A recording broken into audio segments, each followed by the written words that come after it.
Howdy, everyone. Frankie here, New West Reset. Hello, how's it going? Welcome back. Thank you very much for shooting in, joining a fella here for another one. Another live one, as a matter of fact. New West Reset Live, episode 147. 147. Thank you for joining me here Sunday, November the 30th, 2025. Just a little tiny bit past 5 p.m. local time, mountain time, back on the regular schedule here on the show. -5 degrees, a little chilly, a little cloudy, but not terrible. It's like -25 Fahrenheit for all my American friends. We had a lot of snow in the last couple of days, though. Like it was, old man winter was holding it back, and then he just decided to give her, buddy. We got many centimeters of snow, depending what part of the city. Quite a number of inches of snow. And not super duper freezing cold, just cold enough where, yeah, there it is. There it is. There's the snow. A couple of days in a row. It's accumulating now. It's not melting. Great. But, the skiers and snowboarders are happy, so that's something, I guess. Anyway, thanks for joining me here. The photographs of Louis-Prudent Vallée is what we're going to be looking at here. Quebec City and surrounding area, 1870 to 1890. And as per usual, links below. This topic was suggested by our friend Marit over at Hidden at Plain Sight YouTube channel. She sent me the link, one of the links that we're going to have a look at here, that had a little sampling of some of the wonderful photographs and a quick little blurb about the photographer himself. And then I just kind of took it from there, and I thought, it's beautiful photographs, beautiful structures. So I thought, yeah, this would be a great topic. So thank you for joining me. I appreciate all of you being here. Howdy to everybody on the YouTubes and on Rumble. As mentioned, links below for everything we're going to cover, as well as how you can get a hold of a fella. Email and BitChute, and of course, as mentioned, YouTube and Rumble. So thanks for joining me. If you haven't already, please do all the things. It just helps to push the guy out into the algorithm, get more eyes on everything. Thank you to everybody who's already shared and subscribed. Appreciate that. Thank you. Thank you. If you're watching this after the live, really appreciate all of your support as well. Hope everybody's doing well and doesn't have a lot of snow. Let me know how you're doing in the box, in the chat. See how everybody's doing, what's happening, what's going on for the Sunday Fun Day show.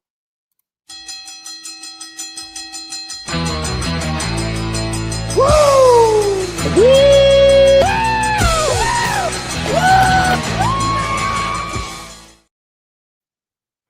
As mentioned, we're going to be looking at the photographs of Louis-Prudent Vallée. I can't understand a word you said the whole time. Did you eat some peanut butter or something? Yeah, you sound like a dog with peanut butter on the roof of your mouth. I think what you are hearing is my accent. I am French. Yeah, that's right. Good to see all of you. Let's say howdy to everybody. See what's going on. What's happening, baby? Channel 53 is here. Hello.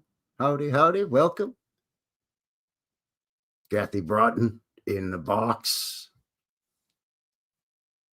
Howdy from Kentucky. Actually, she's giving us a namaste. Namaste. Namaste right back at you.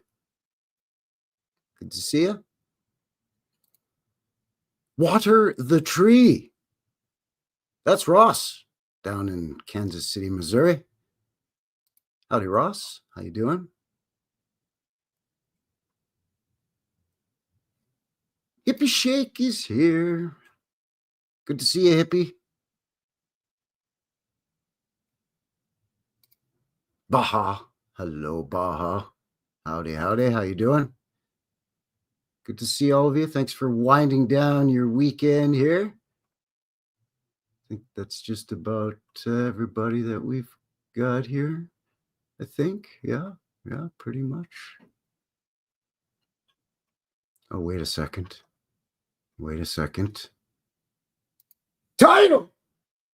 Title's here. Everybody's shoving it in his driveway. All the snow shovel. Yeah, Title's here. No, you can't come in. Sorry. Good to see you, Title. Hello. Here I am is here. 39 there. Is that Fahrenheit? I'm guessing Fahrenheit. 24 degrees is in Kansas City. That's getting cold.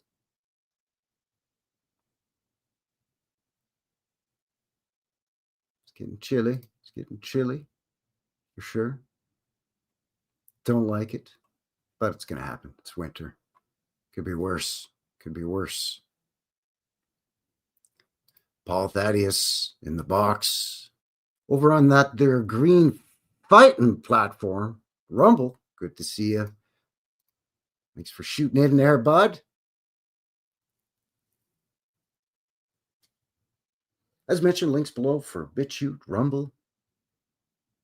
We're always broadcasting simultaneously for the Sunday Fun Day live show on Rumble and YouTube. So thank you to everybody. Appreciate it. And as mentioned, links below. We'll look at the Wikipedia, of course, because that's always good for shits and giggles when it comes to Monsieur Vallée, as well as the link that Marit sent me. And then a couple of other links, so on and so forth. We'll have a quick little taste of some of these photographs. Then we'll take a mid-show break, as per usual. Give you a sneak peek at your upcoming midweek vintage footage video. And we'll come back and we'll look at some more photographs. There may be some duplicates in there from one website to the other and whatnot, but it's fine. Some stuff's good enough to look at twice. 44 and raining here for channel 53. Where's here? I don't remember where's here, but that's got to be Fahrenheit. But that's getting chilly though for Fahrenheit. See what I'm saying? Raining in Wales. Why am I not shocked at all, hippie? I'm sorry. I don't mean to perpetuate the stereotype, but it's almost always raining in Wales, isn't it? It's kind of like, what they say about Seattle. Chassis Nix is here, everybody. Good to see you, Chassis. Hello. So I hope everybody's doing well. Had a great week. A nice weekend. Thanks for winding down your weekend here for the Sunday show. Back in a regular time slot. Last week I went 3 hours later than I usually do. I was out deer hunting with my dad, with my pops. And I want to make sure that got home in plenty of time. And I'm not going to miss a Sunday live show. Once in a while, I just got to kind of bump around the time slot a little bit. So thank you for bearing with me on that one last weekend, back in the normal 5 p.m. Mountain Standard Time. Because as always, we're coming at you live from Purdy, Alberta here in the foothills of the Canadian Rockies, in Calgary, Alberta, up in Canada land.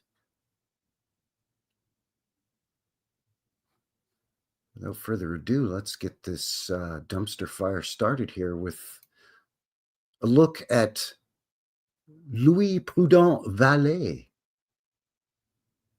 which when you go on the goggle machine and you go to the Wikipedia, it automatically translates it from French to English for you, and then they change the spelling, which we'll notice here in a second when I pull this up, because, you know, it's like, really, why do you gotta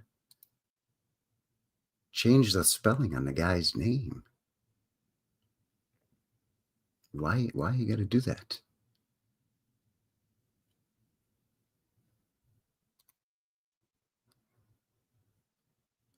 Good to see you. Thanks for shooting in. Hello, hello.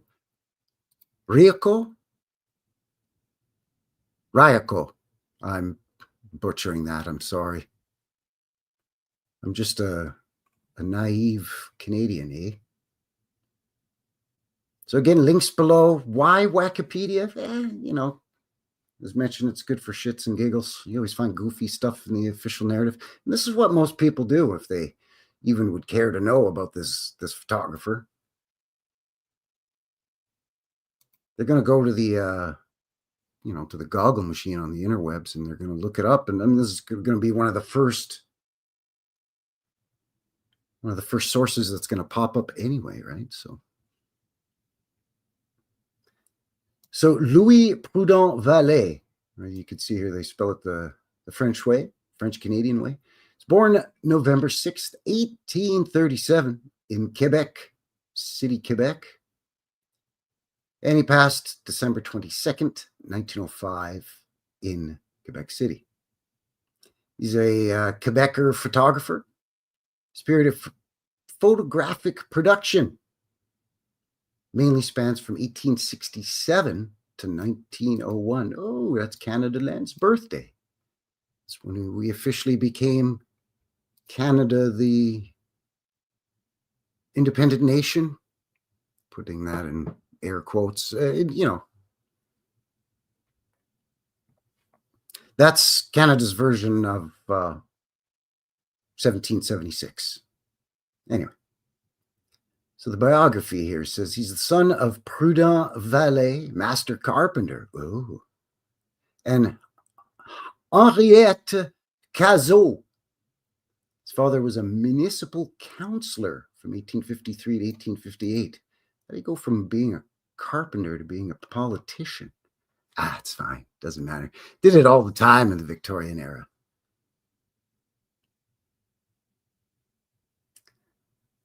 So after a period of learning photography, Louis-Prudent Vallée opened his first photography studio in 1867 at number 10 Saint-Jean Street in Quebec City, Rue Saint-Jean.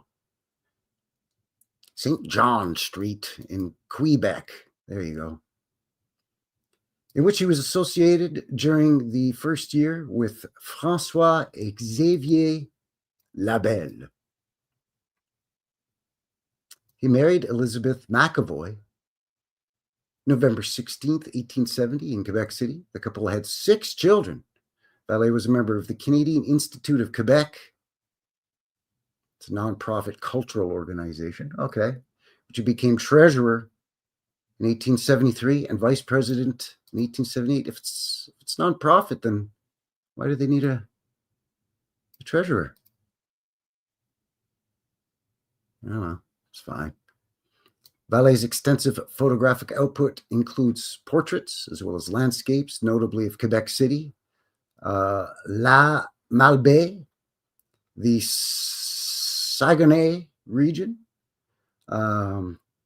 Tadoussac, Kakuna, and villages in eastern Quebec. I've never heard of Tadoussac or Kakuna at all whatsoever.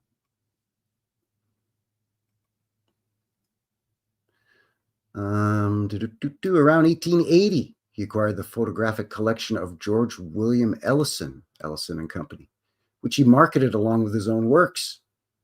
He sold his property there on St. John Street, Rue Saint-Jean, in 1901.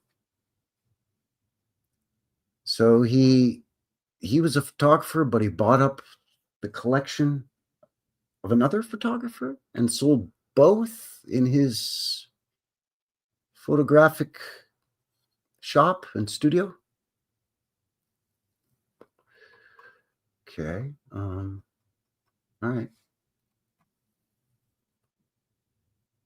Or was he just passing these off as his own, but they were really this George Ellison guy? I'm not accusing, I'm just thinking out loud here. I don't know.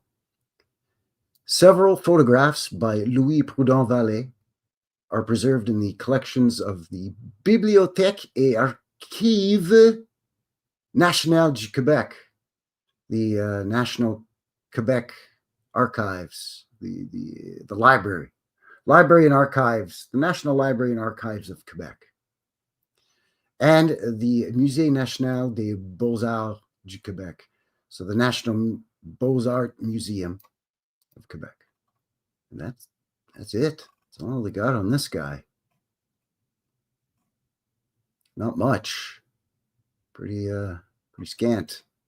I do say so myself, but all right, it's fine. A couple of other references here. This one is from the Dictionary of Canadian Biographies. It's biography.ca. And the Goggle Machine will also translate it for you, apparently. So that's, I mean, if you don't read the French, if you don't understand the French, I'm really only read at a 10-year-old's level in French, because I was 10 when we moved from Montreal out here to Calgary, Alberta. So, you get pretty rusty pretty quick. You don't use it, you lose it, I guess. Hippie Shake says beards used to be big with the Edwardians. Yeah, and the Victorians. Not really sure why, because you could get a nice proper shave at a barber. But it kind of was all the rage, I think. What was that movie? A Million Ways to Die in the West? That comedy Western movie by Seth MacFarlane of Family Guy fame. But it's not animated. It's a live action. Seth MacFarlane himself was in it with Charlize Theron and what's his name? The big tall Irishman who was in all the Taken movies where they keep taking his kid. Liam Neeson. Pretty funny. But there's this whole spiel with Neil Patrick Harris, who plays the villain, because he owns like a men's mustache wax shop, and he's all hoity-toity about the facial hair.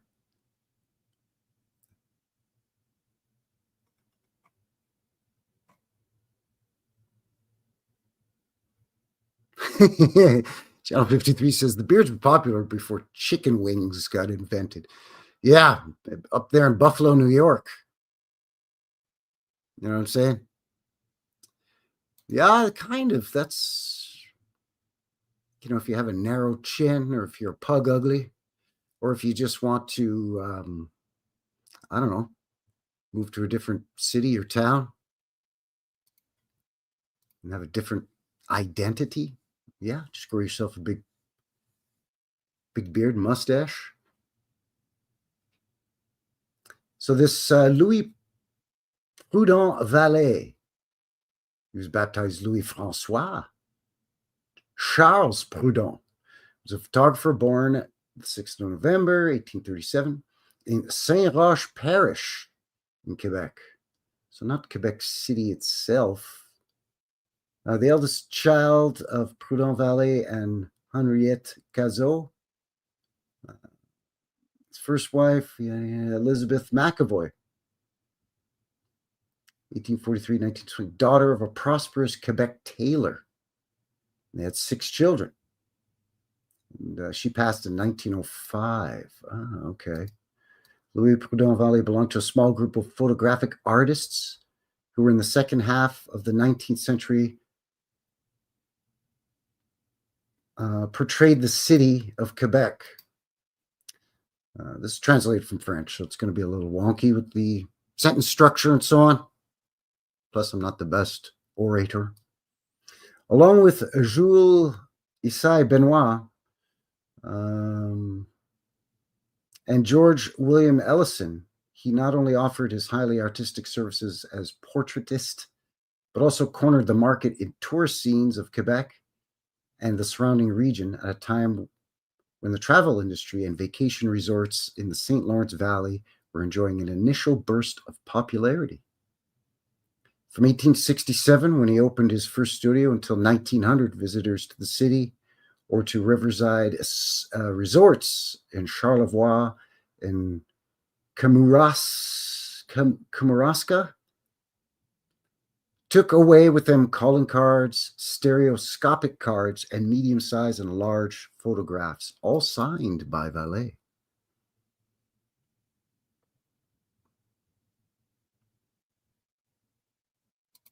Channel 53 says that had to be crazy startup costs training to be a photographer then. Well, cameras of that era, and I should have actually put one up here in the background. This is completely the wrong era. This is from the late 40s. But I do have some cameras from the late 1880s, early 1890s. And I mean, they were $1.50 to $2 back then. And so that was a lot of money for a lot of people. So yeah, if you're setting up a studio, right, you got to have, you know, a couple of the canvas backdrops that you put behind people and some props to put in there. You got to have a dark room with all the chemicals and all the equipment. You got to have various cameras and then the separate flash units. And yeah, it would, I don't know. It would, up front would be pretty costly, I would think. Yeah, that's right. A Million Ways to Die in the West, the Seth MacFarlane movie. That's right. It was pretty funny. There was actually a bit about photography on that too. They actually ended up starting a spoiler alert. They started a fire that almost burnt the town down from taking somebody's picture.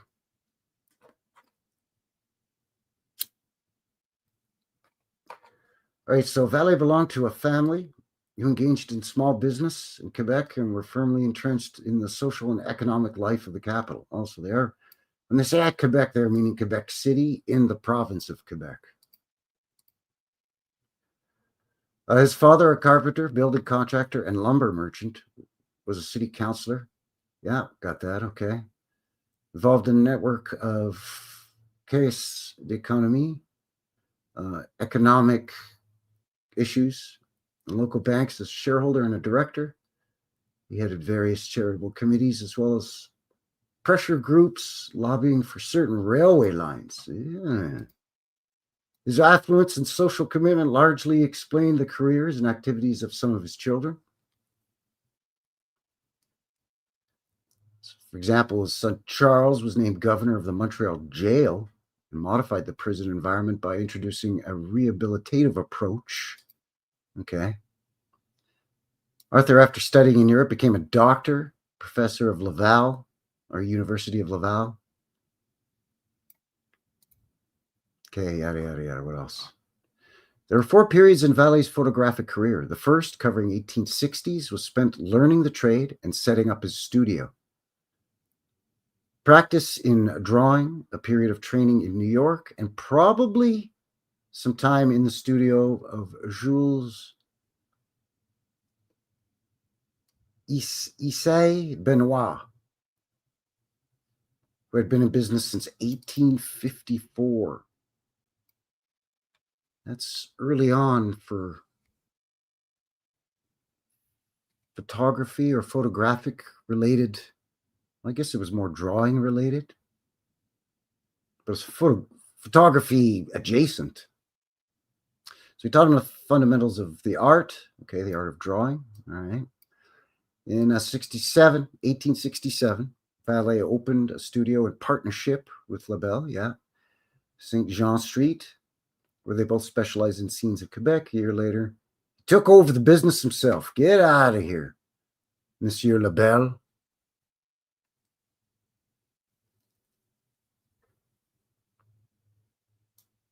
The second segment of his career covered the 1870s. It was a highly productive period for Vallée, whose work was widely reviewed in the local press.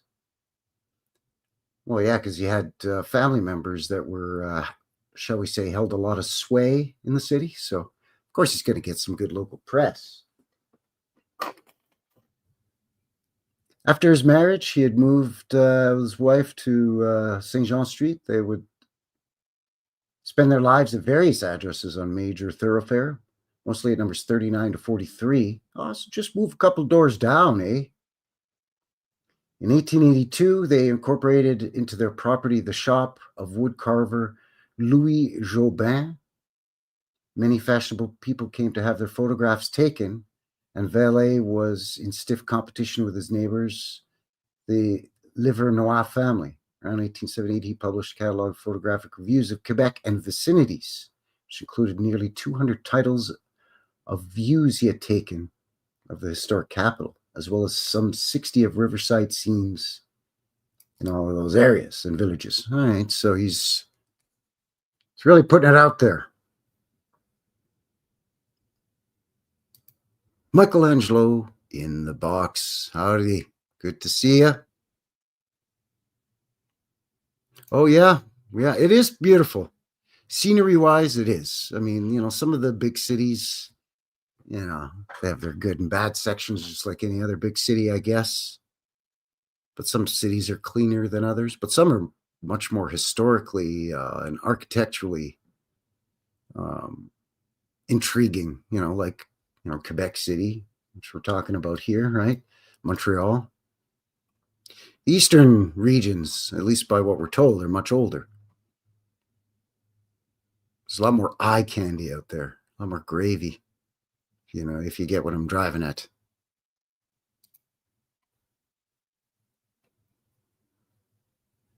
So he spent the 1880s refining his techniques and putting on the market a stock of photographs he had already produced, in addition to selling Ellison's old stock, which he had purchased under somewhat obscure circumstances and which now bore his own signature.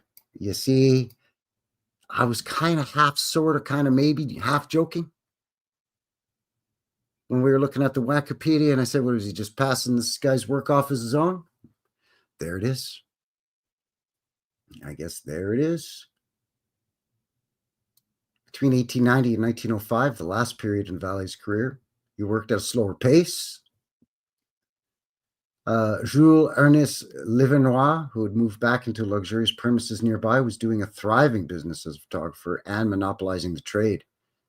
In addition, the widening of Rue Saint-Jean forced Vallée to suspend operations temporarily, and it seemed to have been hard for him to make adjustments. His wife opened a millinery shop close to his studio in order to improve their financial situation, but in November 2001, Vallée had no choice but to sell his property. So during his long career as a photographer, he looked at the capital and the eastern part of the province with a detached and formal eye.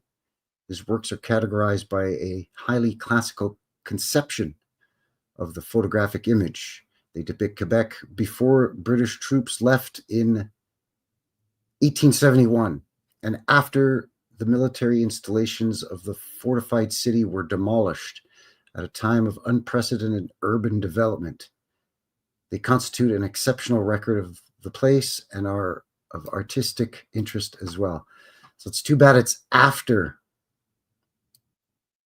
some of these military installations were demolished. That would have been interesting to see in old photographs.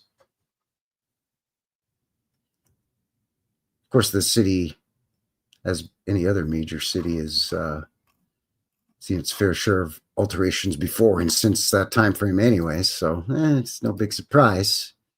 We all know how they love to just knock them down. So this is the actual site that Marit over at Hidden in Plain Sight emailed me with. And this is from WordPress.com. Again, link below. So Quebec in 1870 by photographer Louis-Prudent Vallée. Born 1837, passed 1905. So they give us some notes here.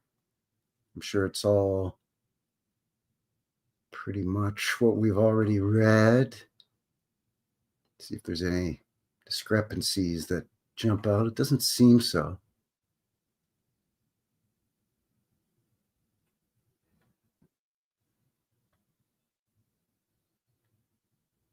Here's a typo. They say that in 1901, Livernois had to sell his premises. I believe they mean that Vallée had to sell his property. But here's a few samples of some of his what were they? I'm sorry, the name is escaping me. The scopic filming. This is the monument to Wolfe, WOLFE, and the Quebec City Prison, 1870. Stereoscopic, is that what they call it? Just let you have a gander at that there for a second.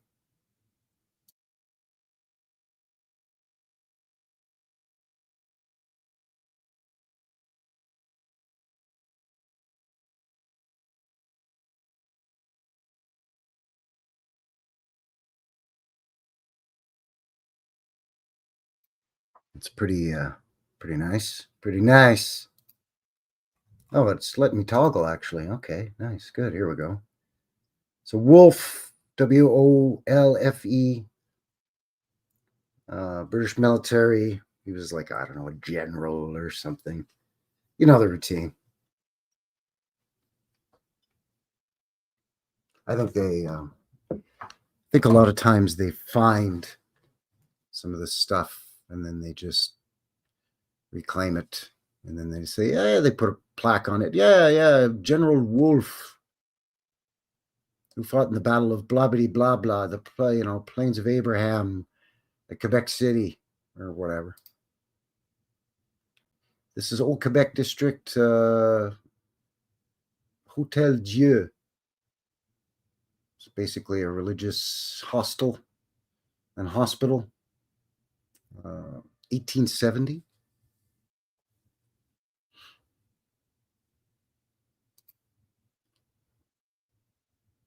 Is this a water tower? Ross, Water the Tree, asking, wow, is that a water tower? This is supposed to be just a monument, a pillar with, whatever on top. This is the tower for this prison here.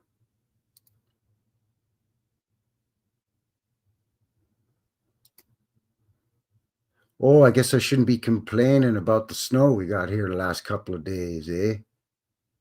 This is St. John the Baptist District, O'Connell Street, 1870. We get a load of that.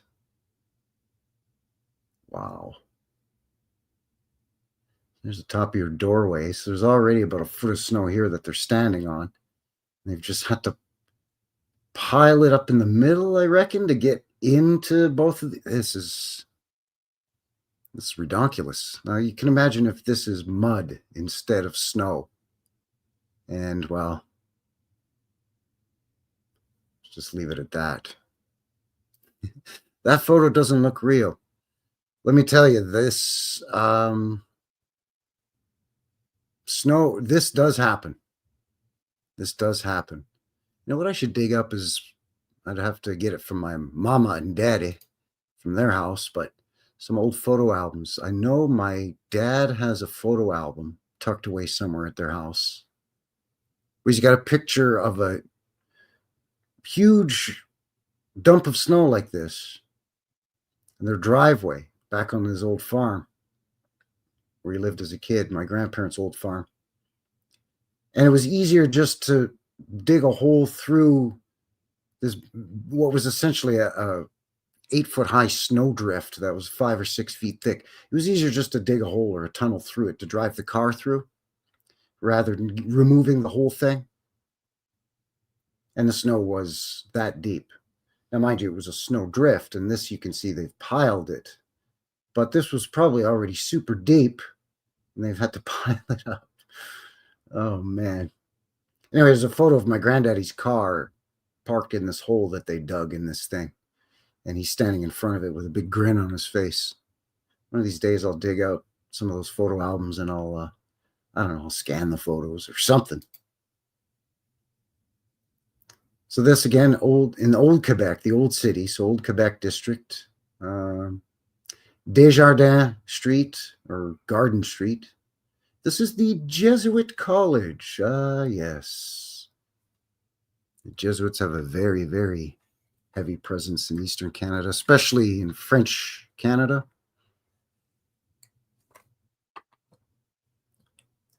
They got their hands in the cookie jar very early on up here in Canada land. Look at the mud flood slope on this, by the way.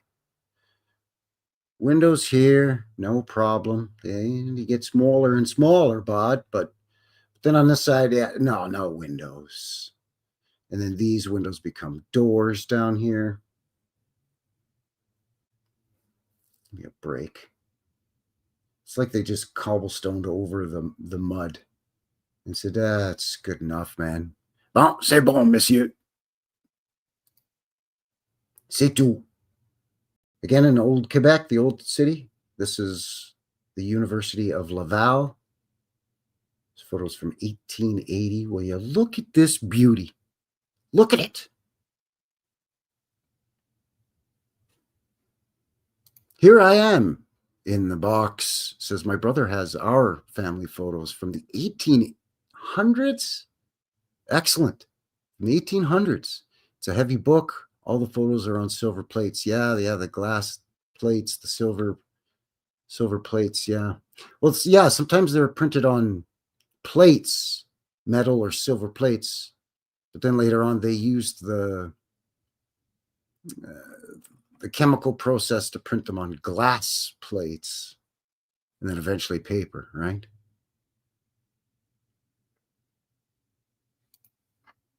Ross Water the Tree says, anyone remember those weird picture books that you had to look at cross-eyed to see in 3D? Boss says, yeah, I remember those optical illusion books. Kathy remembers those. I think I remember those too, actually. It was the Where's Waldo of its time, before the Where's Waldo.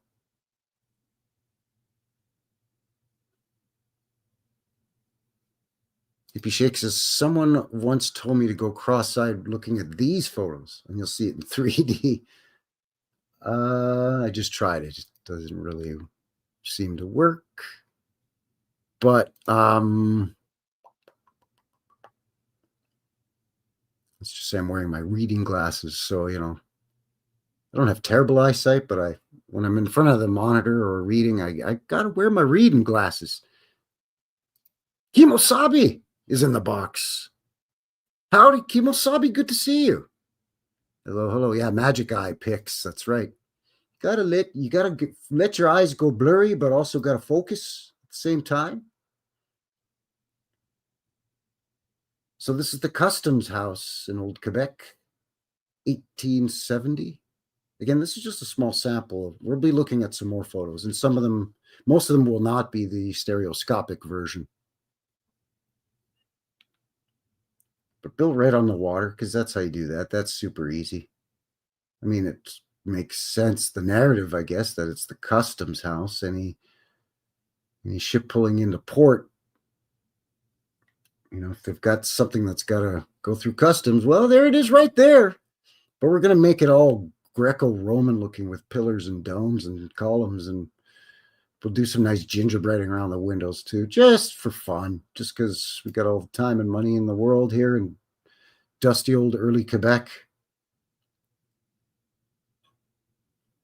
This is Youville Place, Old Quebec. You can start to see now some of the telltale walls of the old city here, and a lot of the grand, almost Arc de Triomphe or triumphal arch style gateways. There's many of these, or were.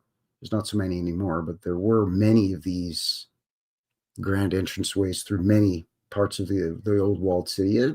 Quebec City, as I'm sure many of you are aware, was an old star city, the old part of Quebec City, with Chateau Frontenac, the quote-unquote hotel. That's really a castle. It's right there in the name. Chateau is French for castle. But that was the citadel in the middle of the Star City. So this is Royal Place, Place Royale, and this is the victorious Our Lady of Victory Church. Notre-Dame de Victoire Church, 1870.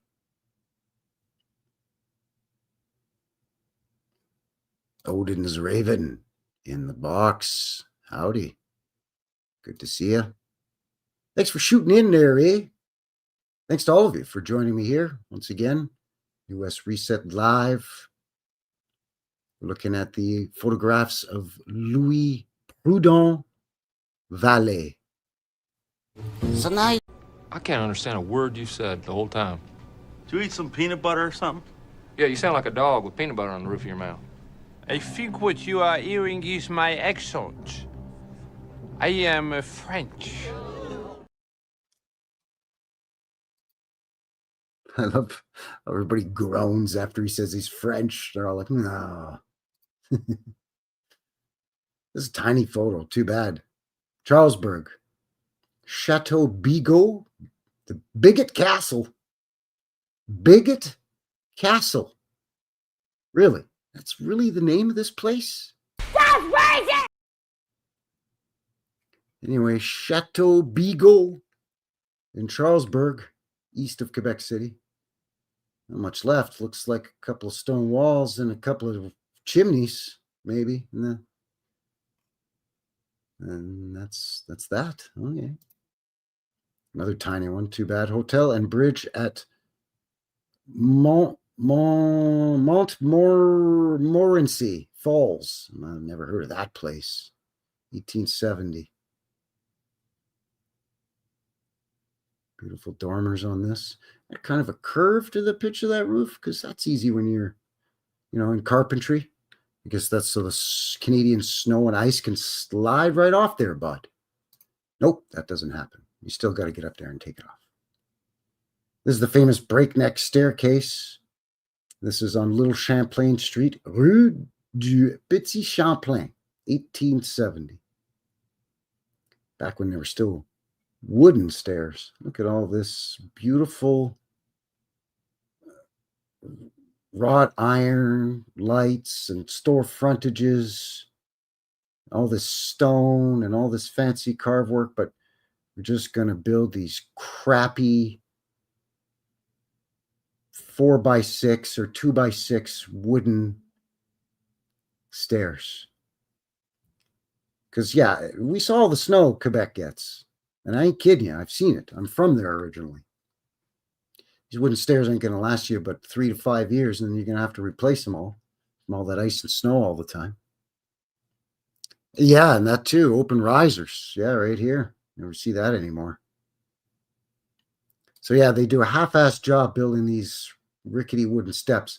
But then in the same frame here, we've got this beautiful, which I'm assuming in 1870, more than likely still a gas or oil lamp, and then again all this fancy carving and whatnot going on here.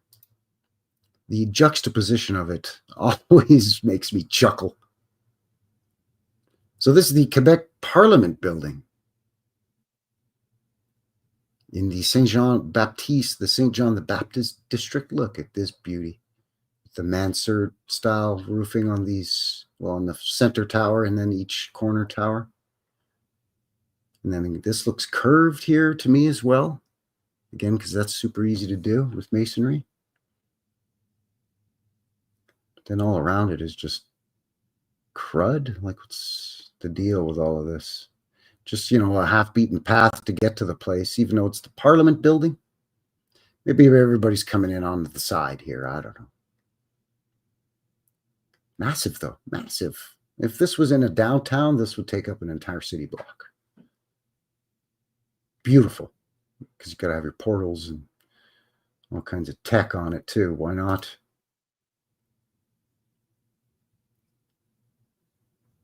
Well, I guess this is supposed to be legitimate, because there it is right there, a construction photo of the Quebec City Courthouse, 1900. Just ignore this portion up here. Funny how this tear or whatever just manages to come down here. But oh, then it skirts the roof line here. We're fine. And then continues to tear. It's almost like somebody was tearing something out of this photo or something.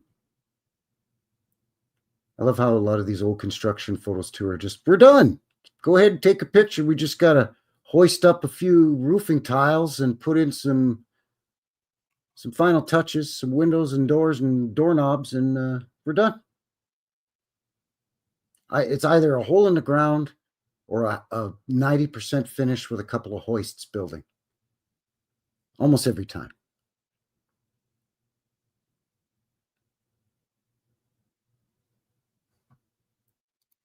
Channel 53 says, I thought those were clouds at first. Kind of sus. Yeah.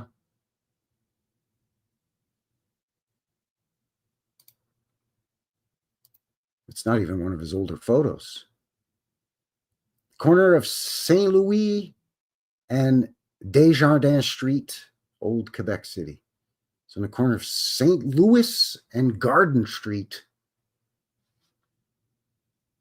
It's a cute little place with 2 dormers here and then one way up here. Okay. Then you can see the street. Beep. So, a tallish door with stairs. It looks like stairs in there going up to me. Then a more taller-ish door to go in. And then I'm guessing these are windows, partially exposed. I mean, this is ridiculous, man. Ridiculous. And the street's just garbage. Just crap. We've got paved sidewalks or something, masonry or something.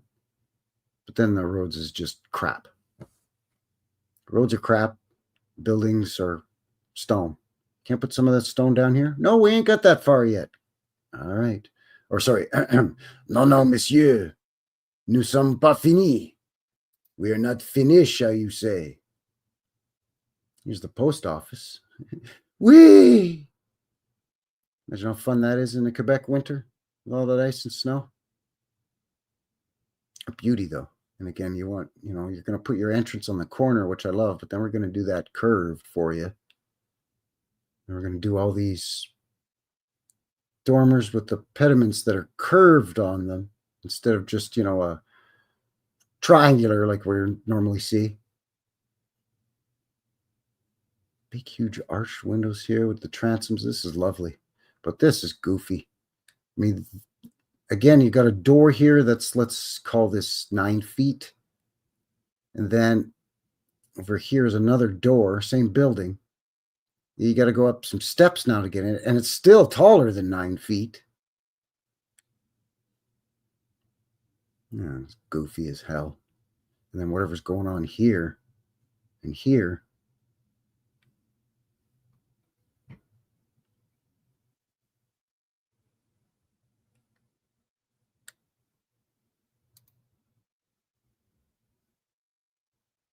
This is the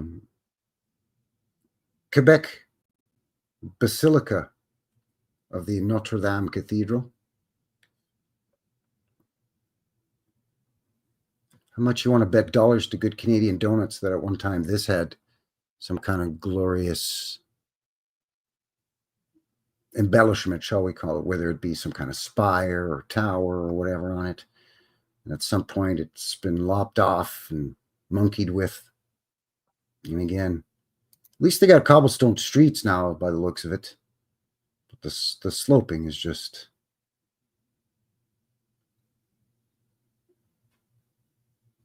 I don't know, just make it so difficult.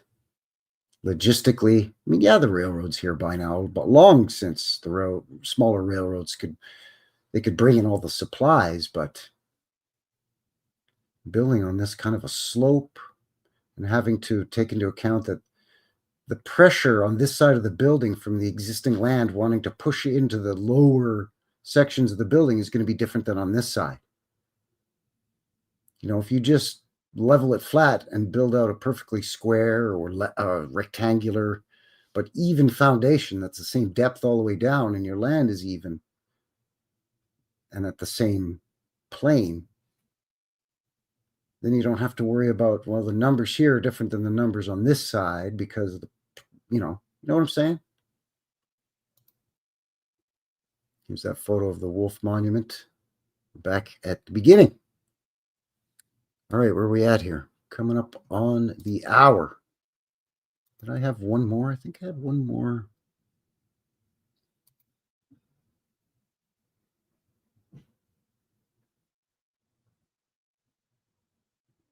Yeah, I had one more here. This one's a bit of a jumble because there are other photographers all in with this, even though I tried to narrow down the search fields to just this dude's name, this Louis-Prudent Vallée, but it still snuck in photographs from other photographers. But you can definitely have a quick peruse at this, and then we'll take a mid-show break. Let me just pull up. This is from picryl.com, Picryl.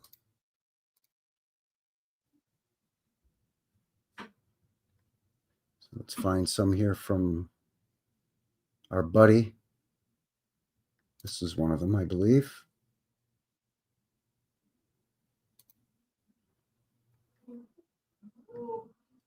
This is John Street, or Rue Saint Jean, I'm thinking is what it's supposed to be. Yeah, here they're calling it St. James Street in Montreal, but here they're calling it St. John Street in Quebec. So make of that what you will. It's a little, as the kids would say, it's a little sus.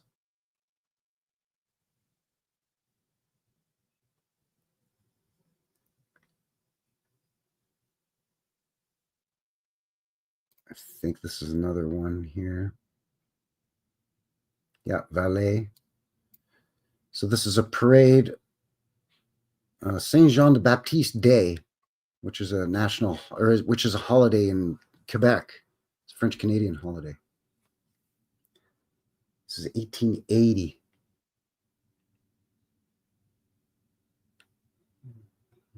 What street is it on? Saint Roch, I think. Rock Street. R-O-C-H-E is French for rock. R-O-C-K. You can see it's very European looking. Narrower streets, cobblestone or brick or whatever. Streets. Buildings are all built right up against each other. And then there's town squares or what have you. And then, of course, the walls around the city as well. There's that customs house. What's going on here?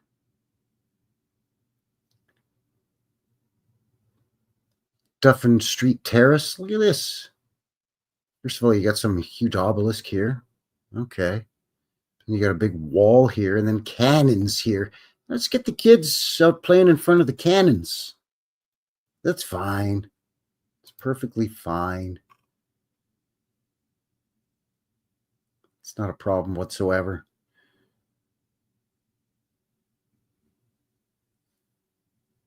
It's wacky.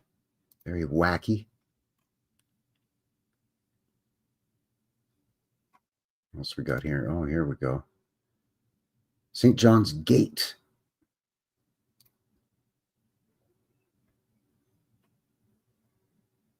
Supposedly 1867 is when they're saying it was erected. Excuse me. Some of these openings, this one could probably as well, it looks like these are trolley or tram, streetcar tracks. On the channel, I do have a vintage footage video of Quebec City where the guy taking the old film timed it just perfectly for the trolley or the tram going through the arch. So a lot of these, the trolley could go right through here.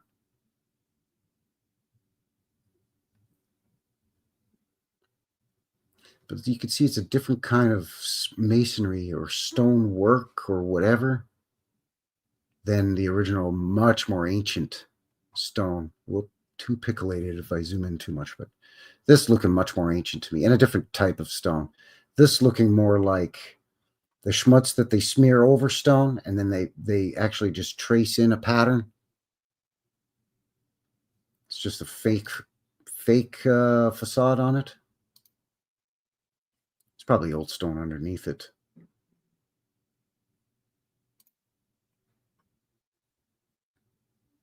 What's going on here? Hope Gate. Is this our buddy's photo? It says it is. So, okay. So much smaller arch or gate. Just going from one section of the old city to another section of the old city, because there are multiple walls with multiple gates, sort of inner rings and then outer rings to the old Quebec. Not sure what's going on here. Maybe it's just you could hop down and cross all this muddy crap to cross the street. I'm guessing.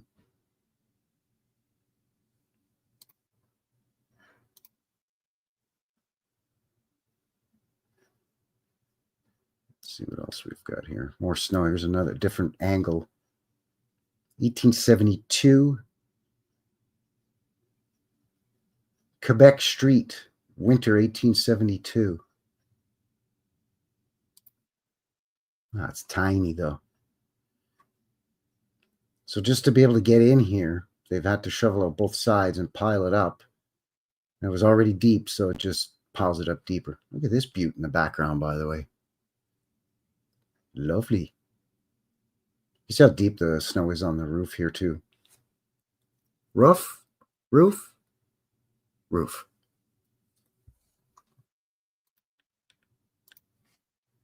1872 was a pretty crazy winter by the looks of it.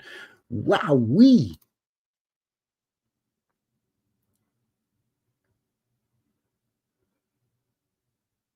Le Marché Champlain. So it's kind of like a market. Champlain Market.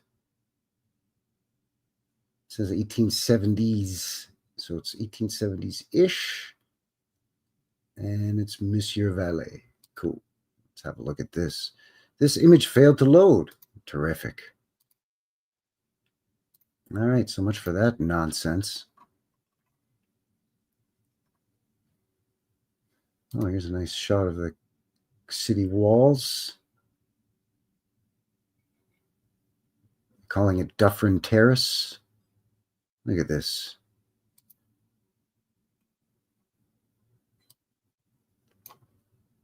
So this is squared, or I'm guessing close to 90 degrees. Sharp angles, but this is rounded. There's a lower level of it, and it's rounded. Come on, man. And this has a lip on it or something. Like, it's not just a brick wall. Like, there's a lot more to it, or stone, I should say. It's not just, it's more than just a stone wall. It's interesting down here, by the way. It's not much more, there's a lot more to it.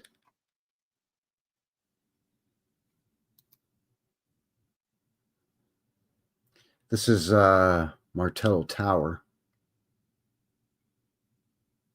And apparently some 100-year-old house at the time this photo was taken, which is 1880.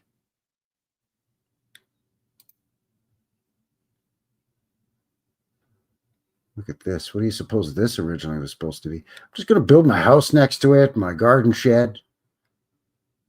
It's fine.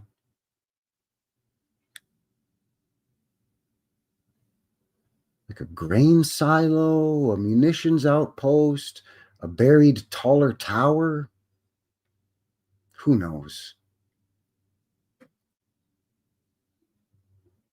But looking much more ancient than this, which is old enough in its design. It's crazy, man. Crazy. Martin in the box over on the Rumble. Good to see you, Martin. Howdy, howdy. Happy Sunday to you. Let's see here. We'll look at a couple more and then we'll take a break here. Some more. Oh, we looked at the snow. Is this a wooden street? Little Champlain Street, 1880. And this looks like, come on, man. They got tired of the mud, so they decided we're just going to put some wooden planks down. If it's good enough for my Nana's kitchen floor, it's good enough for this street. Wooden planks. What's this nonsense? Prescott Port. The stairs for Bois Street. De Bois Street.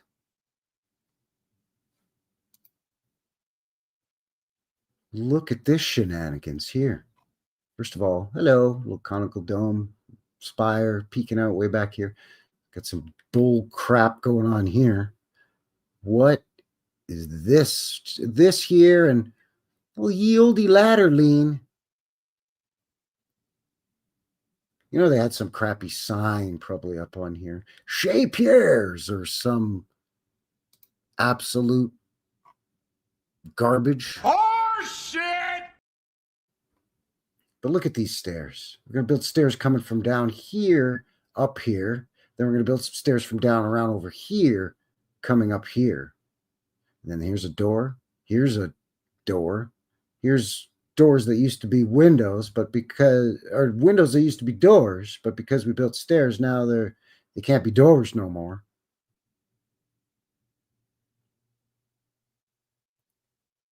What? Nah. This is just, I don't know. It's crazy. I mean, it's shenanigans. There's no other word for it. Shenanigans. My thoughts exactly. Shenanigans.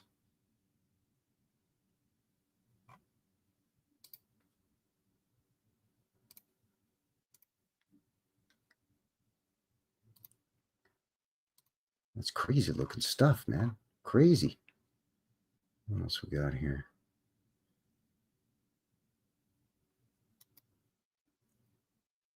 The intersection of Saint Louis and Saint Ursule, 1870. So Saint Ursula and Saint Louis Street. Stone building here with this kind of facaded stonework, possibly. Look at this place here. All rounded on this corner. Still, they've taken the effort to do all of this and all of this, but just crappy dirt roads.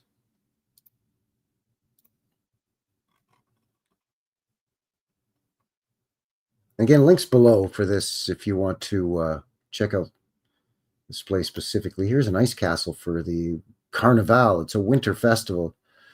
Been going on for about 150 years, maybe even more. This is photos from 1894. This is just blocks of ice built into, different castle shapes. They do a couple of these, but notice how it's perched upon or atop an actual stone wall here.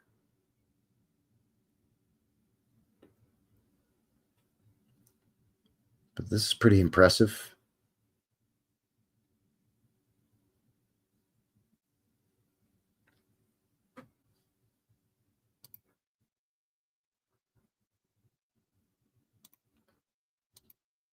KJ in the box. Good to see you. By the way, I sent you an email. Thank you very, very much for your very kind PayPal donation. I really, really appreciate that. Well, it wasn't PayPal, but you know what I'm saying. A channel donation. I appreciate that. So, yeah, I'd like to send you out a, t-shirt, a hat or something. So yeah, let me know. Please. It'd be my pleasure. And thank you very much. I appreciate you for doing that. Thank you to everybody who supports the channel. And it doesn't have to be a PayPal thing or what have you. The best way to support the channel is just to watch and, do all the things, the this and that and the others and so on. And I've said it before. I'll say it again. I'll say it till I'm blue in the face. This is my favorite day of the week, spending time with you good folks anyways. So it's a win-win. I just get to hang out with good, like-minded people, and we have a good time checking out some of the stuff. Yeah. KJ Kinley Jackson says, the doorways always remind me of Kathy's pole vault to the door comment. Yeah, you need a pole vault to get into that place. I hope you're on the Olympic team. I agree with you. Hippie Shake says it's mind-blowing how many areas around the world were mud flooded. I think it was pretty much realm-wide, worldwide. I think that was the most recent major catastrophe that kicked off a reset. There have been smaller ones since, Great Fire of such and such, or the earthquake of this and that, or the tsunami of this or that. And it's still going on, right?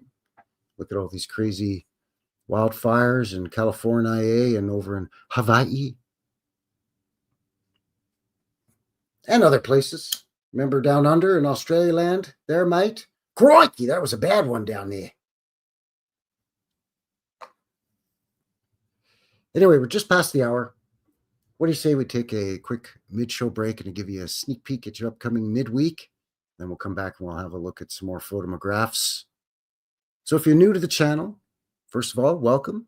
Thank you very much. Appreciate you shooting in and joining in with the madness and the mayhem.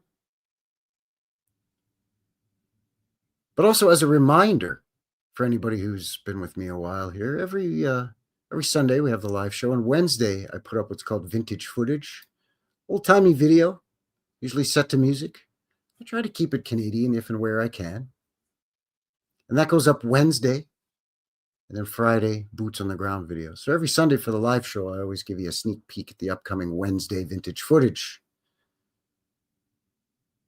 No exception on this one. This one is,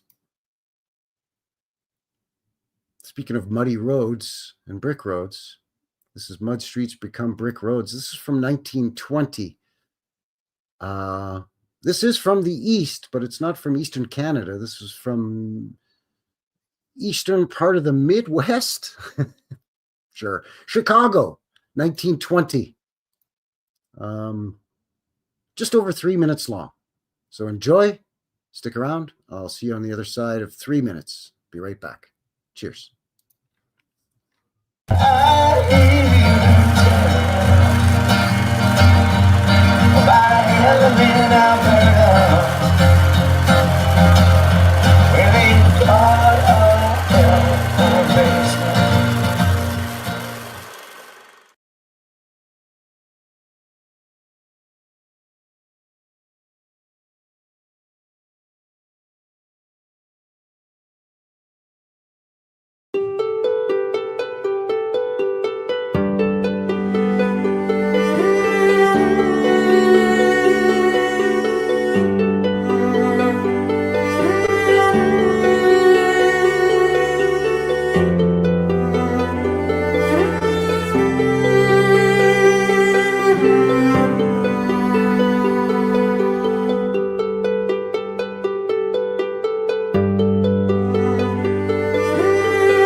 All right, and we are back. Welcome back, everyone. Howdy, Frankie here. New West Reset.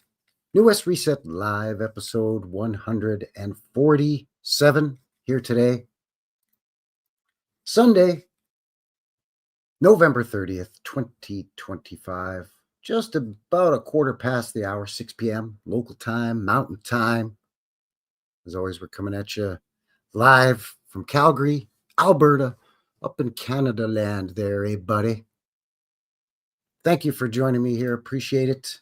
Hope you're enjoying the Sunday Fun Day show so far. Woo!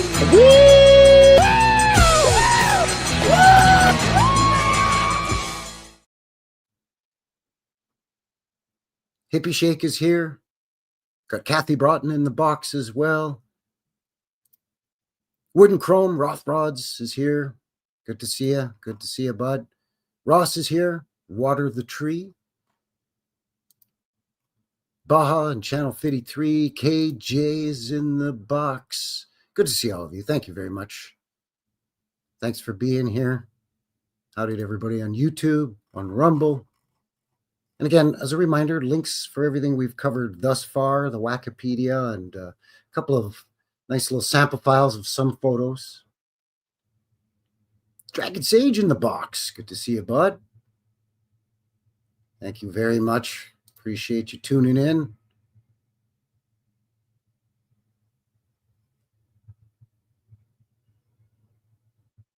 Pasture of Castles, howdy. Doesn't feel like a Sunday. What does it feel like? You know what? You let it feel like however it feels for you. All right? Yeah. If it feels like a Wednesday, beauty. Beauty. All right, so this is from the Government of Canada Library and Archives collection. Got about 50 photographs here from Louis-Prudent, Vallée, from Quebec City. I can't understand a word you said the whole time. Did you eat some peanut butter or something? Yeah, you sound like a dog with peanut butter on the roof of your mouth. I think what you are hearing is my accent. I am French.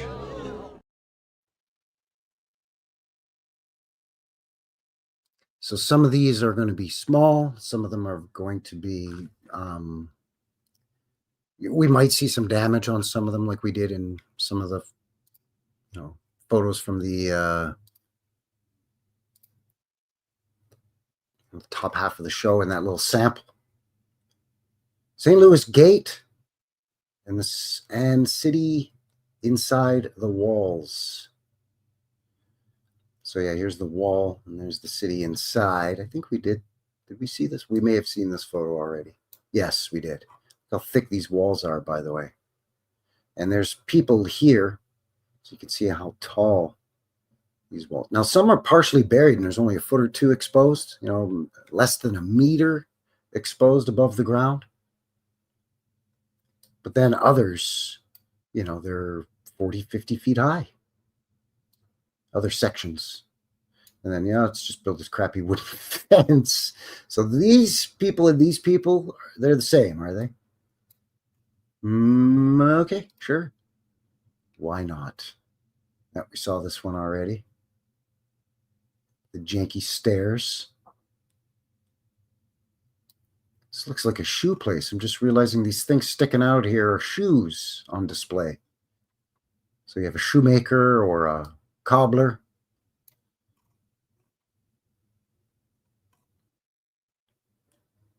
Lafart. Really? Really, that's the name of the business. Lafart. I know, I'm a child, I know. I wet my jockeys here.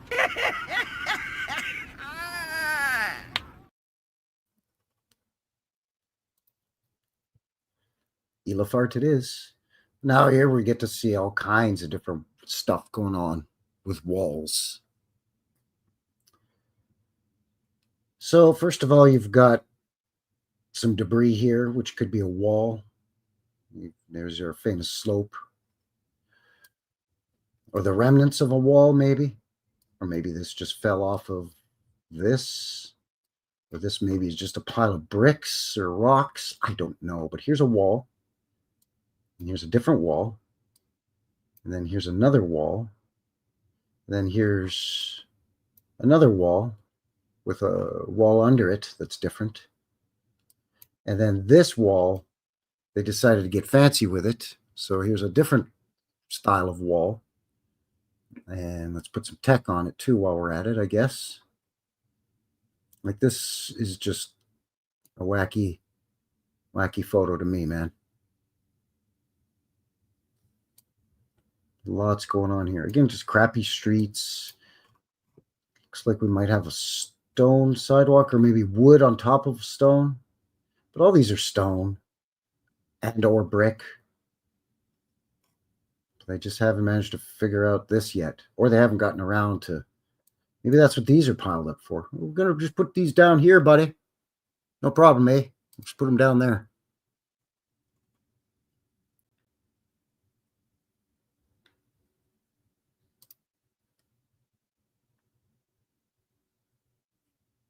Hotel and Bridge. Yeah, we saw this one too, but at least this one we can... It's tiny, but we can kind of zoom in on it now. It's an impressive bridge. Very Nolans, Louisiana style veranda on this. But they'll say, oh, that's the French, the French influence. Tadoussac Bay, showing a Hotel Tadoussac. So this is a little town east of Quebec City. This is the hotel here. Impressive.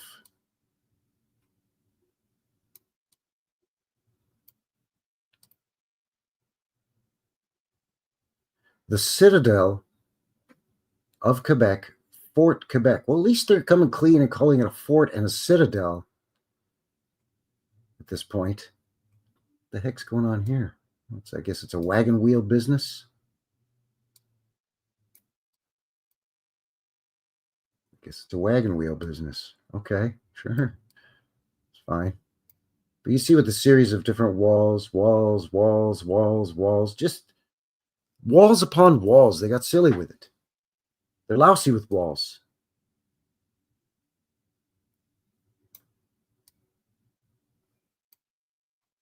What in the hell is this? And where do these go? And where do these go? If this is just supposed to be a retaining wall, then why window openings or openings of some kind or something? And what the Sam Steele is this? Is that some kind of entrance into here as well?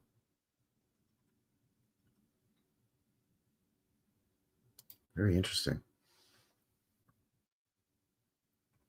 A few buildings and a wharf. Yeah, okay. Duplicate. What's happening?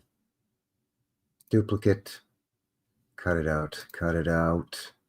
Stop it. Don't need all these duplicates. There we go. View from Hope Gate, but from the outside. So on the other side again of this wall is the city. I mean, the city has since expanded. The old city, shall we say.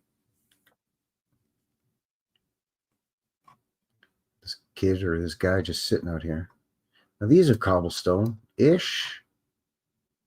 It's pretty rough. No wonder a guy at the bottom of the hill has a wagon wheel shop.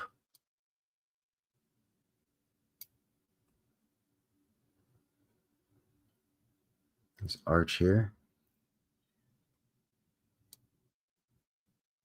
Yep, lots of big ass walls. Looks like something going on here in this lower portion.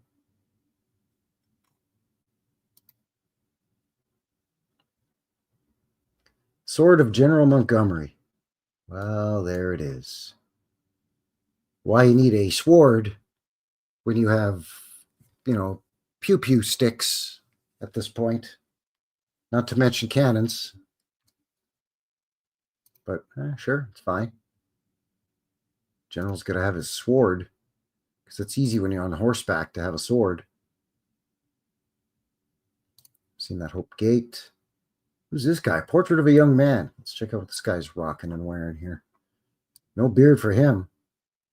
He's got the executive contour with the flip. That's going to take a special kind of pomade to do that. No sideburns because he's just a young feller. So he's faking it with his hair. Good on you, bud. Fake it till you make it. The collar and the body of the shirts were separate back in the day, so you would button your collar onto the top button. Then to hide all of that engineering, before they figured out, let's sew the collar on top of the shirt.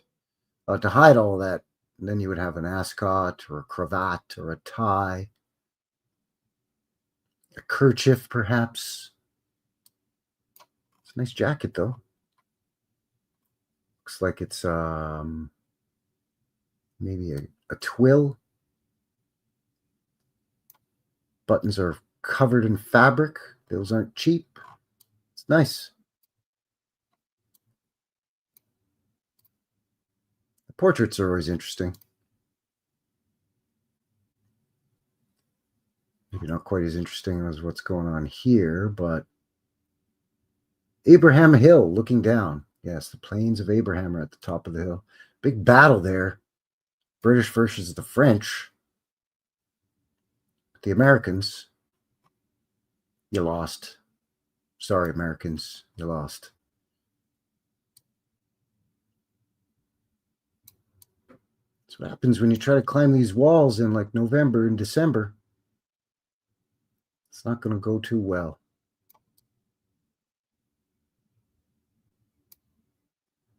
As far as I could tell, these streets are still crap and muck, but it looks like the sidewalk is stone or something, does it not? So they can do the sidewalks, but they're not bothering to do the streets. This might be wooden planks on top of stones. I don't know. But there's something wacky going on with the streets and sidewalks. What the hell is this? The Citadel. Look how thick these walls are, son. There's a lady. Hello, lady. Or is that a kid? It might be a kid with a goofy hat on. But look how thick this is. Are you kidding me?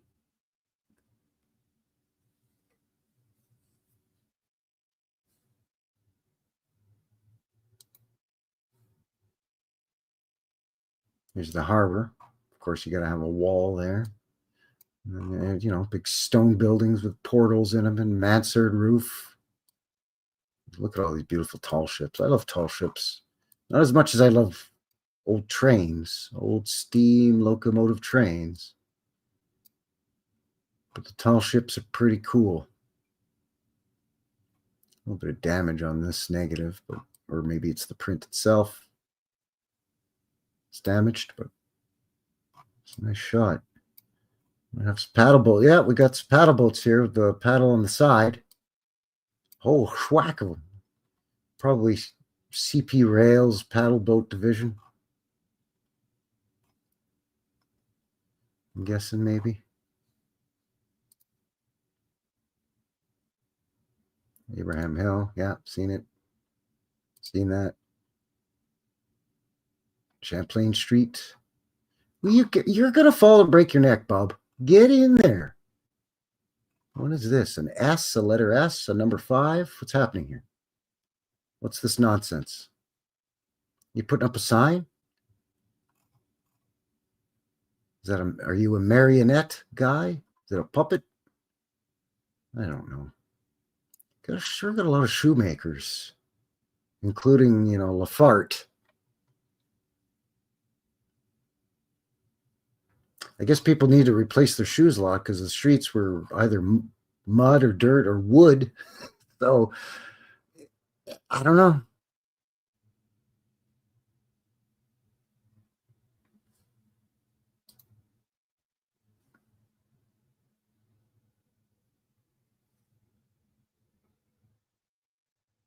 Quebec calèche. Calèche. I don't know what a calèche is. I don't know if the calèche is the French word for the hansom cab.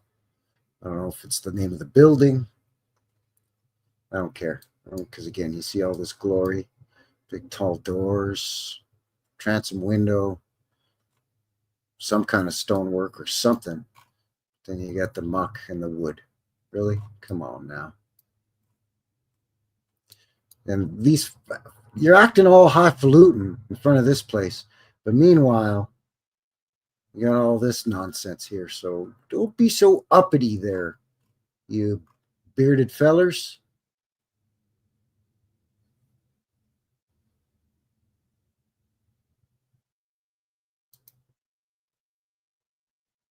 There's those steps again. Montgomery Falls. Lovely. Oh, Montmorency Falls. Excuse me. Really, they got like stairs going all the way down here, eh? Okay. What's this over here? Observation deck or something? What's happening back here? Well, it's fine. It's just a castle in the background. Don't need to pay attention to that.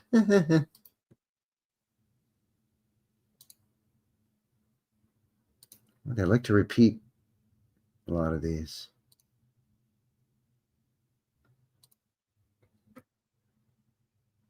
Quit goofing around now. Got some nuns. What's going on with the nuns? Nuns in the hospital.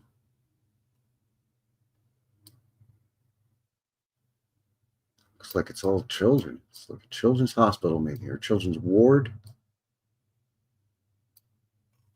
What are they doing? It's time for your soup. Everybody gets soup. What kind of soup is it? Well, it's French onion soup, of course.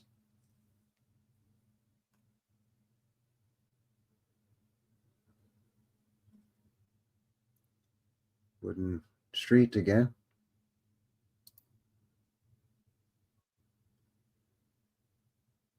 Palace Gate. Interesting name. Palace. Palace, I guess, another word for castle. And then the Chateau Frontenac. Chateau is French for castle. Look at this. Nice little embellishment up there. What's going on here?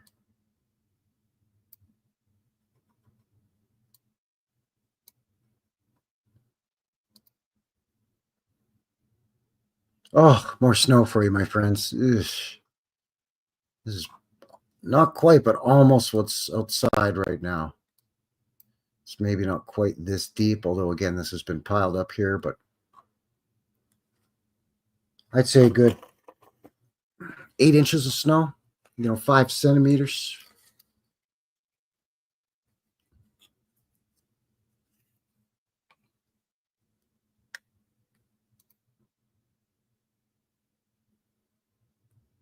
Oh, the falls when they're frozen. Look at that. You be careful now, kid. This kid's got his sled, his toboggan, as we call it. And he's going to give her. Good for you. And he ain't the first one, or it ain't the first time. Good for you, kid. Give her. Just be careful now. I notice you haven't piled up any snow to make little moguls where you could do a jump with that thing, though. Come on now. Quit slouching. People up here? Yeah. And what in the sand steel is this? I mean, this is the falls, so I guess, again, this is an observation deck and a little building, but what? I don't know. I really don't.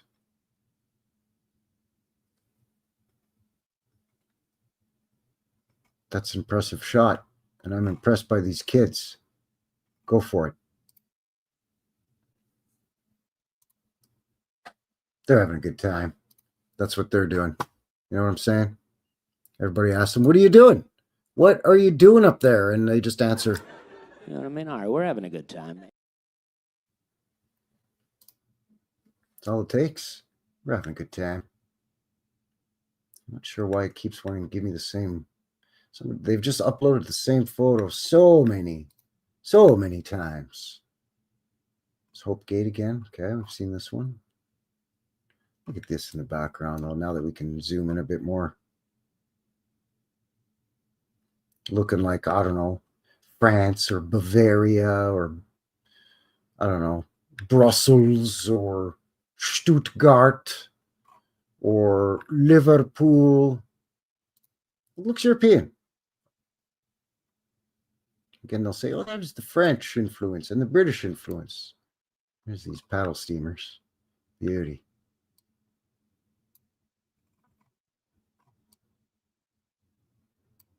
See, they didn't all just wear all black, all the same thing. She's wearing some kind of lighter color. She's got a nice pattern in her skirt or dress.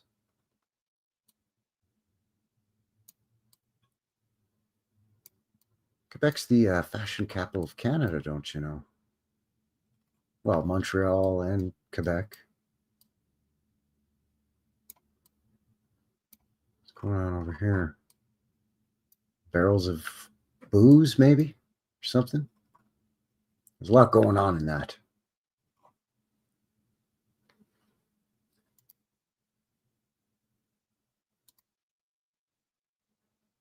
I love giving us that one. Champlain Street, did we see this? Yeah, wooden sidewalks and these fools hanging out the window, fixing to break their necks. Is this the cartwheel business? Yep. Here we go. Dufferin Terrace. So the Chateau Frontenac is just off, out of frame here. So this is like a gangway or a giant walkway. Obviously, it's huge. You can get, horse and buggies on it. It's a promenade, right? A walkway.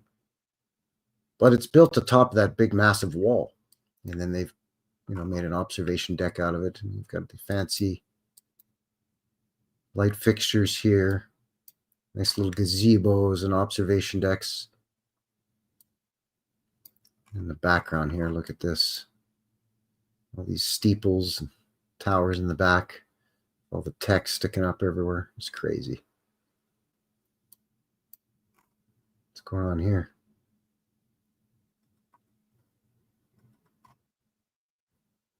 And again, this goes up, and then there's another wall, and then the chateau is, as mentioned, out of frame.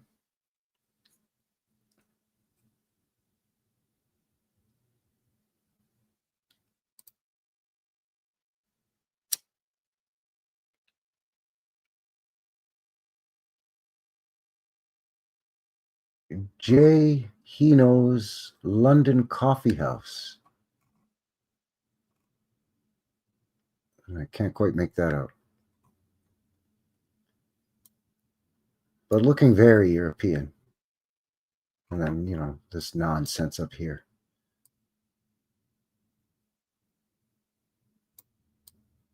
Different sizes, too. Wider, a little more narrow, a little more narrow. And then these are narrower, and then these narrower still. What did these serve different purposes based on their size?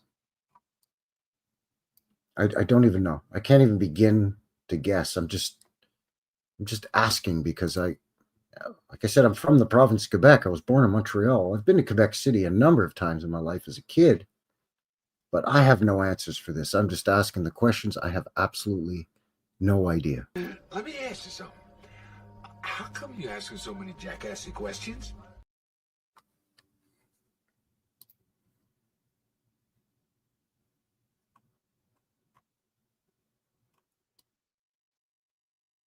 Look at all this old world stuff, man. Huge arched doorways, portals, pediments, stone structures, domes.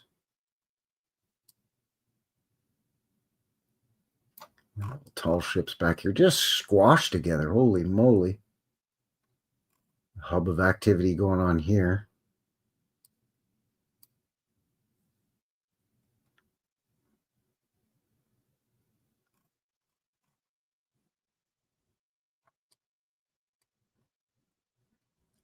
Alex Grant, maybe? Grocer. Alex Grant Grocer, perhaps, is what that says.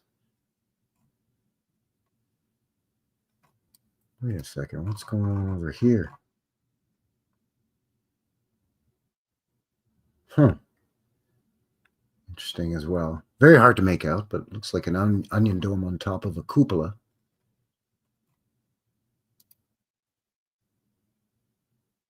Shot again. This guy's just got to get his beer up that hill, no matter what. This kid's just... I've never actually seen the hoop and a stick game in a photograph. I've only ever just seen it in cartoons. But there it is, the hoop and the stick. The most funnest game ever for about half a century in the 1800s. Just chase a hoop with a stick and make it roll. Is that it? That can't be it. That might be it. No, there's more. That one again? Come on, man. What's this? Canadian Scenery by L.P. Vallée. Portrait and landscape photographer. St. John Street, Quebec. Number 39. So he's not at number 10. He's at number 39. Always on hand. Views of Quebec of all sizes. Okay.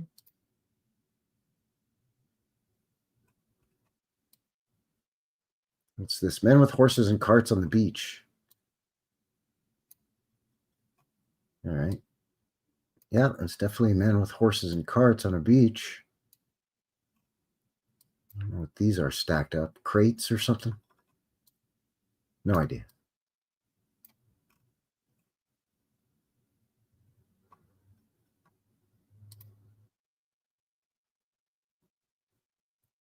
I think this is the last one, so I might as well finish it off. What a way to finish it off with the nuns of the Hotel Dieu Hospital.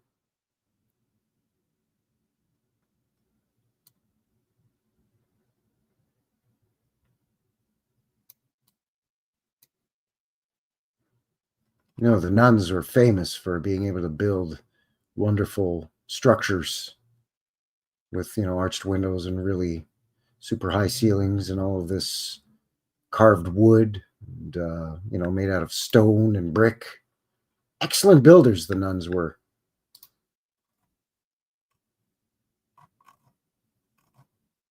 Yeah, there you go.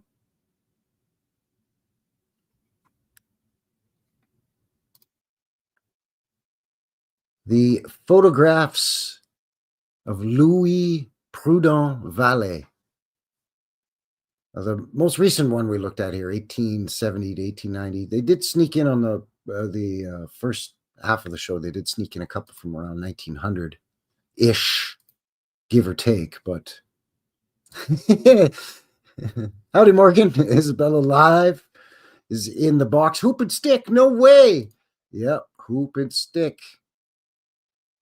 Good point. Nippy Shake says at least they didn't have poison food back then. Yeah, and a lot of people had vegetable gardens, or you'd have a community garden, or you could just go to the market. Go to the marché, get yourself some Lafart's coffee. Coffee smells funny. What's going on? Shut up and drink it. Just shut up and drink it.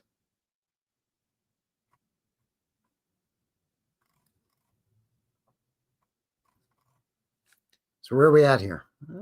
About 20 minutes before the top of the hour. Very good, very good. You know what? Speaking of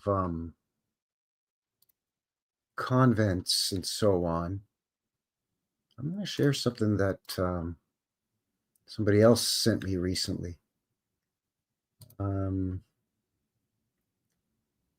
This is from our friend of the channel, Edgar, at Noah's Fossil Farm. Oh, excuse me. He sent me... This is from CBC. He sent me a link here. It's a quick little video. Let me share it with you.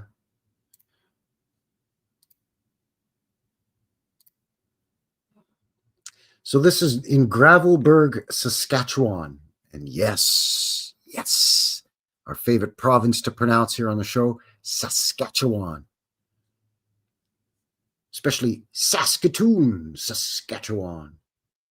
But this is titled, "You can get this centuries-old convent in Saskatchewan for free. But there's a catch." So I told you, those nuns can really build them. Look at this thing. Now, when he first sent me this and I clicked on the video, he sent me this a while back, but before I even hit play, I was just looking at it and I go, you know, that looks more like a mental institution, an asylum, than it does a convent. But okay, let's just say, we'll just say, keep that in mind. Let's put a pin in that. And we'll see what this says. Cousin Vinny is here. Unfreemason says, LOL, what have I just tuned into? Good to see you, Cousin Vinny, over here. Because you get your Frankie fingers, you get your Cousin Vinny. So now you know what I'm talking about with the whole New West Reset thing. No. What? No. What I said about Frankie Fingers. The Frankie Fingers yeah. a New West Reset of the sand. Wait, what? Yeah, that's right. I would agree with that, Hippie. Hippie Shake says that's a huge palace. So I'm going to hit play on this. It's just a 2.5 minute clip, and it's from the CBC, which is public broadcasting, so it's taxpayer funded. So there's no copyright BS going on here. This is available for public viewing, public sharing. Subtitles. No, we don't need subtitles. It's in English. We don't need subtitles in English, do we? It's Canadian English, so maybe some of you might need subtitles there, eh, buddy? So please let me know if you can see and hear this okay here. I'm going to hit play. If you're looking for cool real estate, this century-old convent is up for grabs. It's here in Gravelbourg, a town that calls itself a touch of Europe on the prairies. And get this, the town is willing to give it away for free. There is a catch, though. The person who's taking it on has to have the right project idea with the resources to make it happen. So can you hear that okay? Could you just let me know in the chat, in the box, please? Oh, come on. Nobody ever has to apologize, Vinny. You or anybody. I'm glad you're here. That's all there is to it. No need to apologize for being late. It's all good, buddy. I know you're busy. I know you do a lot of your work in the afternoon and evening, and maybe late into the night. Dragon Sage in the box is 5x5. Hippie Shake says we can hear it perfectly. Good. Thank you. All right, here we go. So let's see what this lady has to say here. Let me just dial it back just a bit here. Is willing to give it away for free. There is a catch, though. The person who's taking it on has to have the right project idea with the resources to make it happen. I've had emails sent to me from all sorts of interesting people proposing, casinos and I think there was a penitentiary proposal at one point. I mean, I've had lots. There it is. Of course, even the most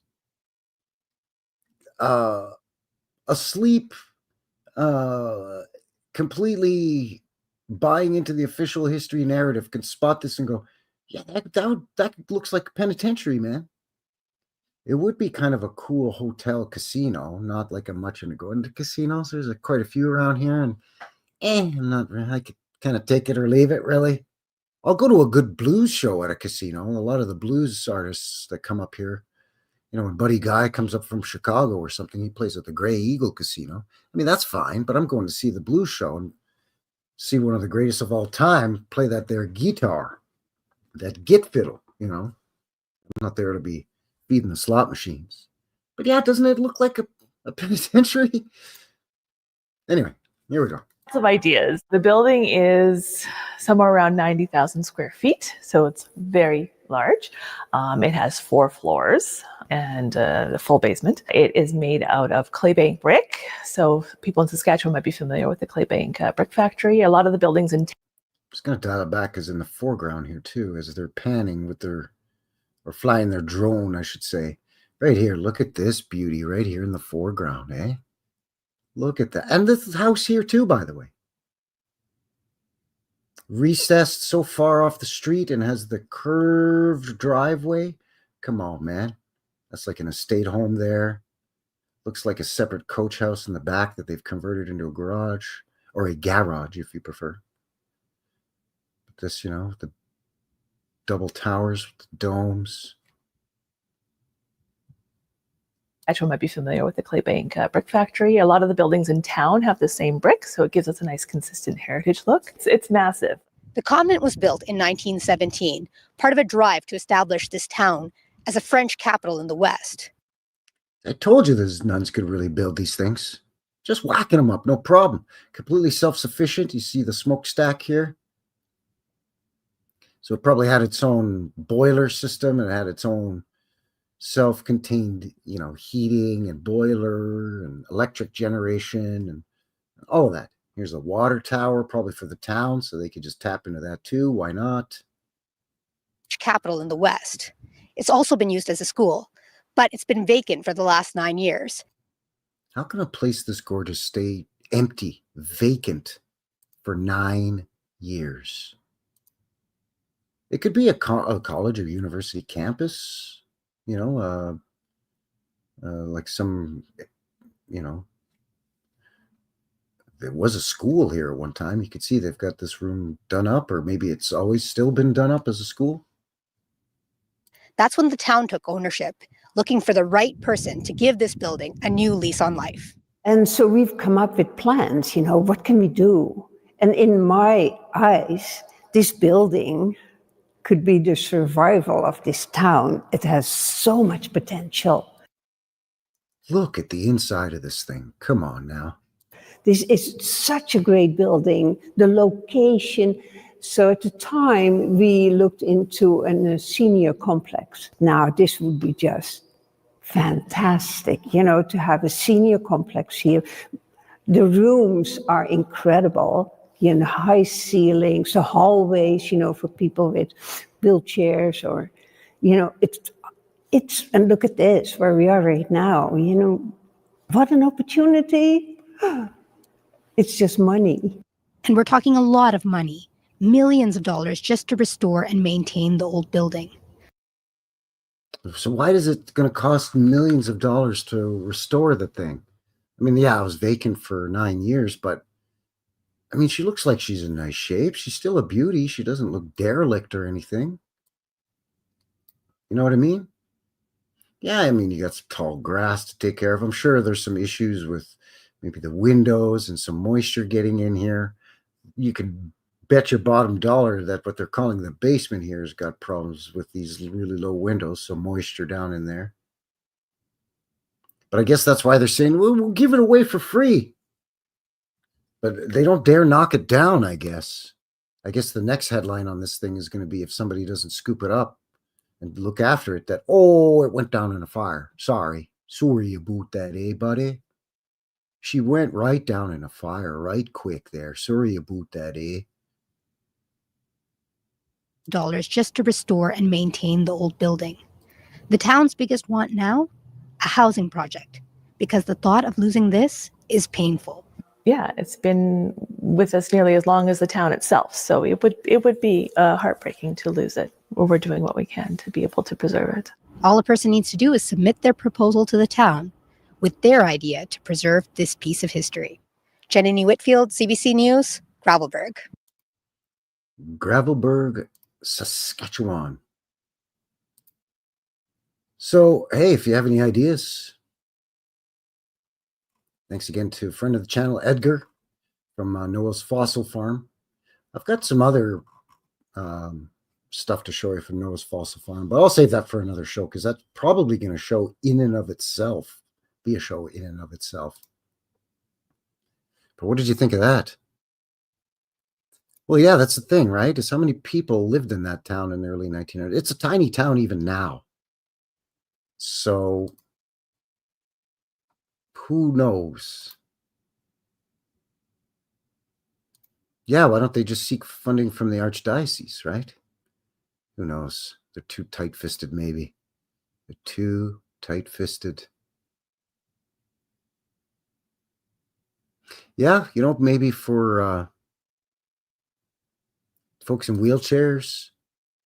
Could be some sort of extended care, multi-use extended care facility. It could be seniors complex, but also maybe with people with physical disabilities, mental disabilities, or all of the above, right?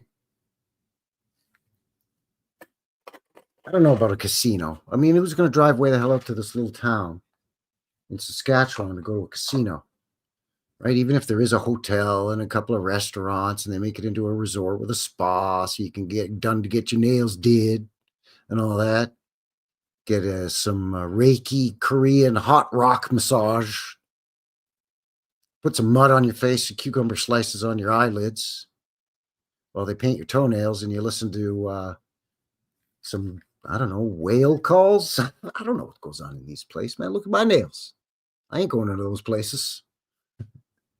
Yeah, an assisted living complex or something. There's no elevator. There may not be, although there were elevators by this time, if they, you know, it was built when they say it was. But I mean, they could definitely put an elevator in there. Put a few elevators. A SWAT training facility. Don't mind the bullet holes, eh? We're just training SWAT out here, bud.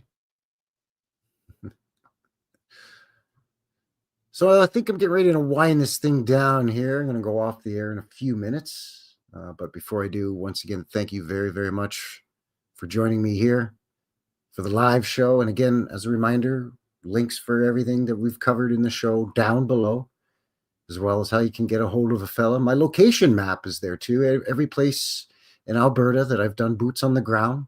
Cousin Vinny has taken that bull by the horns and made quite a nice reference material, reference document out of that. As well as I put the link below for my Reset 1700 mudflood documentary, if you haven't seen that yet. Or if you care to see it again, that's down there as well. And again, you know, links to my BitChute and email if you want to get a hold of me. And of course, links to YouTube and Rumble. And if you feel so inclined, it's certainly not necessary, but greatly, greatly appreciated. PayPal link below as well. Like I said, I had hats and T-shirts and stuff. Well, I had T-shirts made way ahead of time. When I first started the channel, folks were reaching out to me, asking me how they could donate to the channel. And I didn't want to monetize because YouTube really messes with your content when you're monetized. So I thought, okay, well, if people are offering to donate, you know, I'll just do a PayPal thing. So I had some T-shirts printed up. So if you make a PayPal donation, I'll send you a T-shirt or a hat. I just need your mailing address, your size preference, and, you know, I'll keep your info a secret. I'm not going to dox you or nothing. It'll have my return address on there too. So it's mutually agreed upon trust system. The old school, the old school system called the honor system. That's a good one. Let's see what else I got here for you. Oh yeah, so today's Sunday, of course. But last night was my company Christmas party. No, I didn't go, by the way. I didn't go. I tend not to attend company Christmas functions. First of all, I work for a pretty big grocery chain here in Calgary, and they're charging you $35 for a ticket to the company Christmas party. Yeah, you get, you know, there's door prizes and stuff with your ticket, you know, a chance to win, I don't know, a barbecue or a grill, a gas grill or something. But then if you want to bring a guest is $40. So now we're up to $75. And to get there, it's out kind of out in the sticks from where I live. So we're looking at another $50 cab fare, you know, $25 there and 25 back. And that's being conservative. It's probably more like $40. And to be honest with you, there's a handful of people at work that I would want to spend time with outside of work. I don't want to go to some party and have to, I mean, I got to work with a lot of these people, and that's bad enough. I enjoy my job, and the people that I do enjoy working with, I like working with these people. But there's quite a few that I'm like, yeah, because I know what's going to happen. I know myself too well. First of all, I'm a lightweight, and I don't really drink a lot. I might have a couple of beer on a hot summer day, but 2 or 3 cans or bottles of beer in, and I'm done. I'm a lightweight. So I know I'll get a couple of beers or rye and cokes or a couple of glasses of wine in me, and I'll be walking up to people going, you know what I think of you, you dirty, rotten, you know what I mean? I'll be like this, basically, is what I'm saying. Horrible, cowardly pieces of garbage. Excuse me. I've been trying to control myself, trying to be professional about this. But I will stomp your head in if you start a fight with me, you thug scum. Anyways, excuse me, ladies and gentlemen. Coming for you. Coming for you. We know what you're doing. I'm sorry. I'm going to control myself right now. You think I'm a coward like you? I'm sorry. That would be me after 2 glasses of wine. So, yeah. Charging for the party. You know, on the job I had before where I work now, which is a big company that can afford it, I worked for a small independent mom and pop place that was, the same type of business. There wasn't as many staff, mind you. There was about 8 staff, and then you were each allowed to bring 1 guest. And we went to a local pub. It's actually a juke joint that used to be just down the street from me, because where I worked was also just down the street. So there was live music, pool tables, and it was food and 2 drinks each. And everybody who didn't live in the neighborhood got up to a $25 taxi voucher so they could take a taxi home.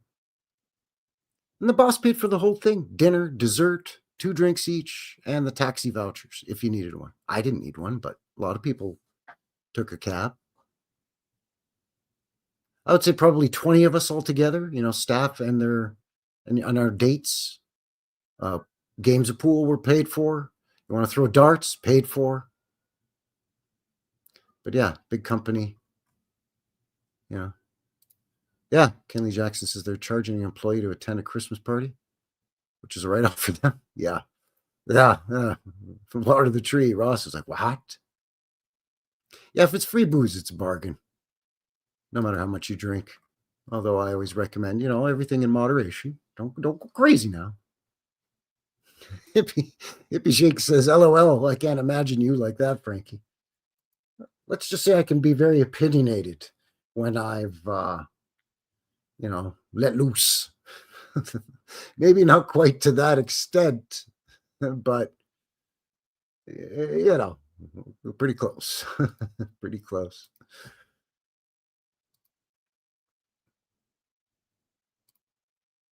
All I'm saying is that I got to be careful. I got to exercise some precaution. That's all I'm saying. Anyways, with that, I think that is going to seal the deal here for Frankie. New West Reset and New West Reset Live, episode 187. The photographs of Monsieur Louis-Prudent Vallée, 1870 to 1890, with couple of 1900 ones thrown in there for good measure. Again, as a reminder, links below for everything we covered. Thank you ever so much for joining me for the Sunday show. Reminder, every Sunday live, 5 p.m. Mountain Standard Time. Every Wednesday, vintage footage video.